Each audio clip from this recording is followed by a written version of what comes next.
anyone with information regarding the whereabouts of any assets of former President Yahya Jammeh or of companies or organizations directly associated with him to come forward and share this information with the nearest police station.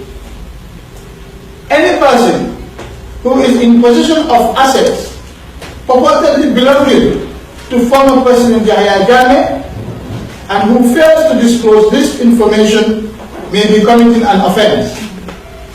We therefore urge everyone to approach the nearest police station within 48 hours after this press briefing to report this information.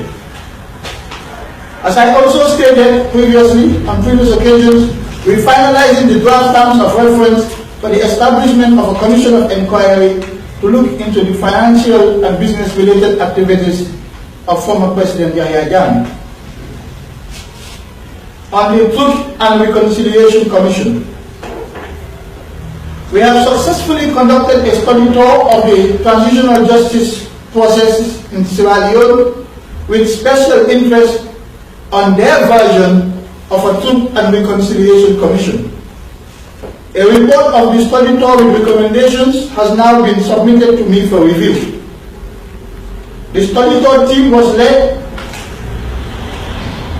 by me and was composed of Mr. Hussein Tomasi, my special advisor, Ms. Karen Kiwe, Senior State Counsel, Mr. Babakar Shah of the Gambia Police Force, Imam Babali as a representative of the victims, and Ms. Fatou Kamara as a designated communication strategist or outreach officer for the study tour, and Mr. Basiru Jawumba, who represented the UNDP as sponsors of the tour. Following the completion of the study tour and after careful consideration based on a number of factors, including recommendations made by the study tour team, we now wish to establish in the Gambia a Truth, Reconciliation and Reparations Commission, whose principal objectives will be to give the victims of abuses a voice by allowing them to share their stories with the Gambian people, to give the perpetrators the opportunity to tell the whole truth about these abuses in a manner that normal criminal proceedings will not permit, and to give appropriate compensation to the victims for loss or injury suffered as a result of the abuses.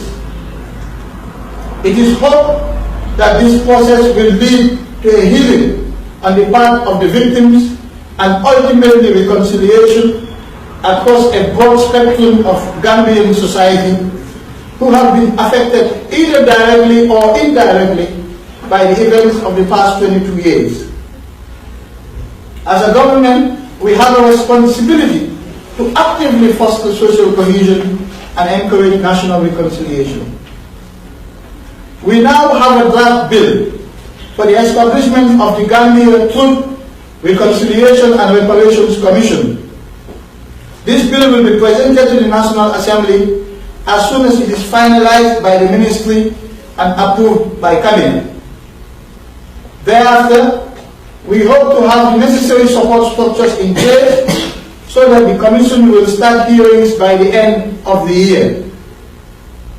Appointment of commissioners and recruitment of support staff shall be guided by the Gambia Truth, Reconciliation and Reparations Act after it is passed by the National Assembly.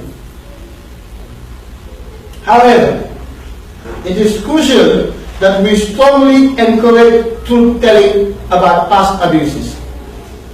We want to ensure documentation of an accurate historical record of these abuses so that appropriate lessons can be drawn in order to put in place mechanisms to prevent recurrence. We must remind ourselves at all times that the people of this country wanted this change because they strongly disapproved of the manner of governance by the previous government. If we want to avoid going back to that kind of governance environment in future, we must conduct a post-mortem of the past starting from July 1994, in order to understand how we got to this point in the first place. We would like to know how the infrastructure of terror was created during the last 22 years in this country, how it operated at various times, its membership, structure, and other vital information. That is why perpetrators must be encouraged to tell the truth. In order to encourage them to do so, there will have to be some benefit for them. These may take many forms, including guarantees against future prosecution in appropriate cases. Similarly, perpetrators who do not come forward to share their experience before the Commission would face prosecution should there be credible evidence of their involvement in any abuse. We will therefore strongly encourage anyone with information, especially those who were used as tools to perpetrate abuses against their fellow citizens, to come forward and share their stories with the Gambian people. That's the least the perpetrators could do for the victims and their loved ones. They owe it to themselves and their families, their own families. It will provide some form of closure for the perpetrators themselves as well as the victims.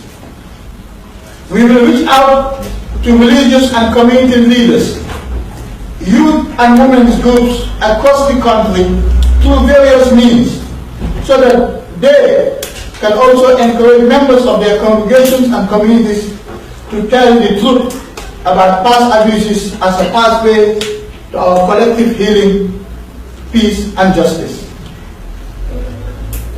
We also recognize that not everyone may be fully satisfied with the outcome of this process, but it is a process tried and tested in many parts of the world and is generally regarded as the best possible outcome for sustainable peace in an extremely challenging situation such as ours.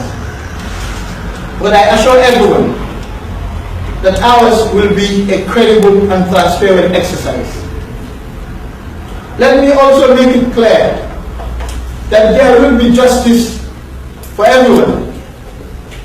But justice can come in many different forms. It is not only about punitive sanctions against perpetrators. It also includes restoring, to the extent possible, the shattered lives of victims and their loved ones. The simple reality is that we may not be able to prosecute everyone who was involved in alleged state-sanctioned crimes over the past 22 years since July 1994. There have been too many unfortunate incidents during this period, and too many people have been affected based on reports so far. Hard choices and difficult decisions will have to be made. We have earned the respect and goodwill of the entire world by the sensible, peaceful, and mature manner in which we have conducted ourselves as a people before and during the last elections. Nowadays, wherever we travel around the world and announce ourselves as Gambian, people we meet tell us how proud they are of us. We're a small nation with a big role to play in our sub-region and the world. We must understand that we have a unique historical opportunity to show the world that our conduct before, during, and after the presidential elections in December and January, especially during the political crisis, is a true representation of our national character as a peace-loving and progressive people. We must therefore continue to demonstrate maturity in our actions as a nation, and particularly in our quest for justice. This will bring immense benefits for our people here in the country and abroad. We can be an inspiration to the rest of the world on how dictatorship can be defeated in a peaceful way, and how subsequently justice can be achieved in a stable, credible, fair and transparent process. The process that we are presently engaged in is as important as the results we seek to achieve from that process. It is our collective attitude to that process which will ultimately determine our success as a nation. On the constitutional review, I have now initiated formal discussions on the constitutional review process with the Honorable Chief Justice of the Gambia and the United Nations Development Programme here in the Gambia as our key partners in this process. We are at the preliminary stages of discussion, and I shall have more information for you at my next briefing. On the NIA 9 case, you are all aware that hearing in the case of the NIA 9 has commenced in earnest. As the Ministry is currently overwhelmed with other activities, and we presently do not have the staff strength to cope with current demands, I am on the verge of appointing a senior Gambian lawyer, Mr. Antuman Gate, as a public prosecutor to take over the prosecution of the NIA 9 case for a fee. Mr. Antuman Gate needs no introductions as a fiercely reputable criminal law attorney, and I am confident that he can diligently prosecute this case on behalf of the state. The Ministry will provide him with all the requisite support in this case. On the criminal case and detention review panel, I am pleased to report that the panel has now completed the review of over 100 criminal cases involving about 150 accused persons. I have accepted most of the recommendations of the panel, and I have given instructions for immediate implementation. In a few of the cases where the panel has recommended for continuation of the proceedings, criminal proceedings, I have requested for a review of the recommendations of the panel as an internal quality control mechanism.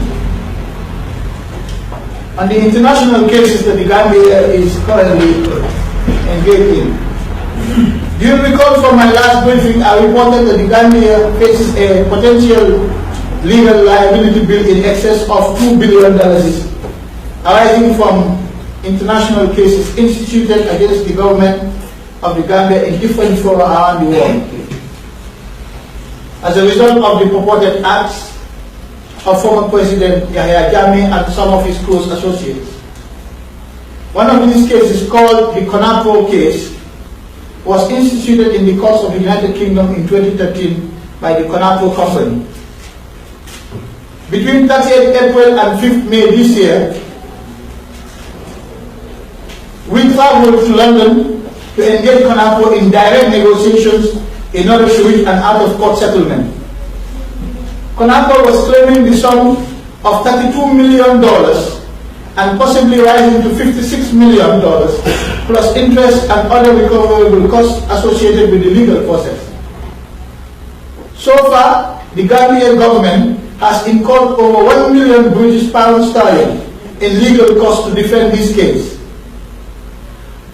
Instructing solicitors for the Gambian government in the United Kingdom further advised that it will cost the Gambian government or the Gambian state at least another 1.3 million British pounds sterling from now to the end of the case if it were to proceed to trial. I am pleased to report that after difficult and protracted negotiations, we were able to successfully reach an out-of-court settlement with CONAPO for a total amount of $4.6 million to be paid by the Gambian government in installments until the year 2019. The negotiated settlement also gives the Gambian government exclusive ownership of the GFFI mill at Kamalo here in the Gambia. This negotiated settlement amount is actually lower than the amount the Gambian government was advised to accept by its lawyers in the United Kingdom. We are happy that this matter has now been brought to a close and that the Gambian government will not incur any further legal costs in this case. However, Be rest assured that the ministry intends to recover every single butu spent not only in this case, but in all other cases